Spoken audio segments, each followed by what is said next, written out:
basement bunker the whole time, flipping and flopping and flailing. And like now we're supposed to believe that he supports fracking? No matter how much he lies to your face, Biden hasn't led on a thing his entire 50 years as a swamp creature. Certainly not coronavirus, and not the far left riots that have been wreaking havoc on we the American people. Not in the violence in America's major cities run by liberal Democrats. In 50 years in the swamp, what do you have to show for your efforts, Joe? Tell us your great accomplishments. You had 8 years as vice president, 13 million more Americans on food stamps, 8 million more in poverty.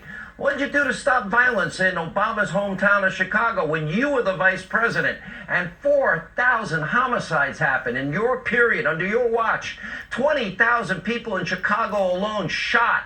And for 8 years, both you and Barack barely mentioned it. Why didn't you pass criminal justice reform to stop your so-called, your word, predators? Why didn't you do police reform after Ferguson, Baltimore, Cambridge?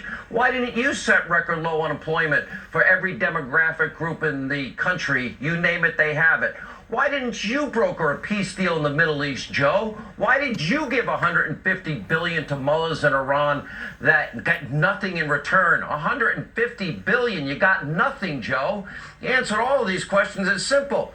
Biden's not just incompetent because he's a career politician, the ultimate swamp creature who says and talks and talks and talks and does nothing. The same guy that praised the former Klansman that filibustered the Civil Rights Act, that was against the Voting Rights Act. He partnered in the late 70s with that same former Klansman to stop the integration of public schools because he didn't want his own kids going to public schools that he called racial jungles.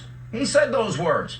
Now, so even though Biden's record's terrible, the swamp, they've only rewarded him. His bank account, Hunter's bank account, his brother's bank account get bigger and bigger.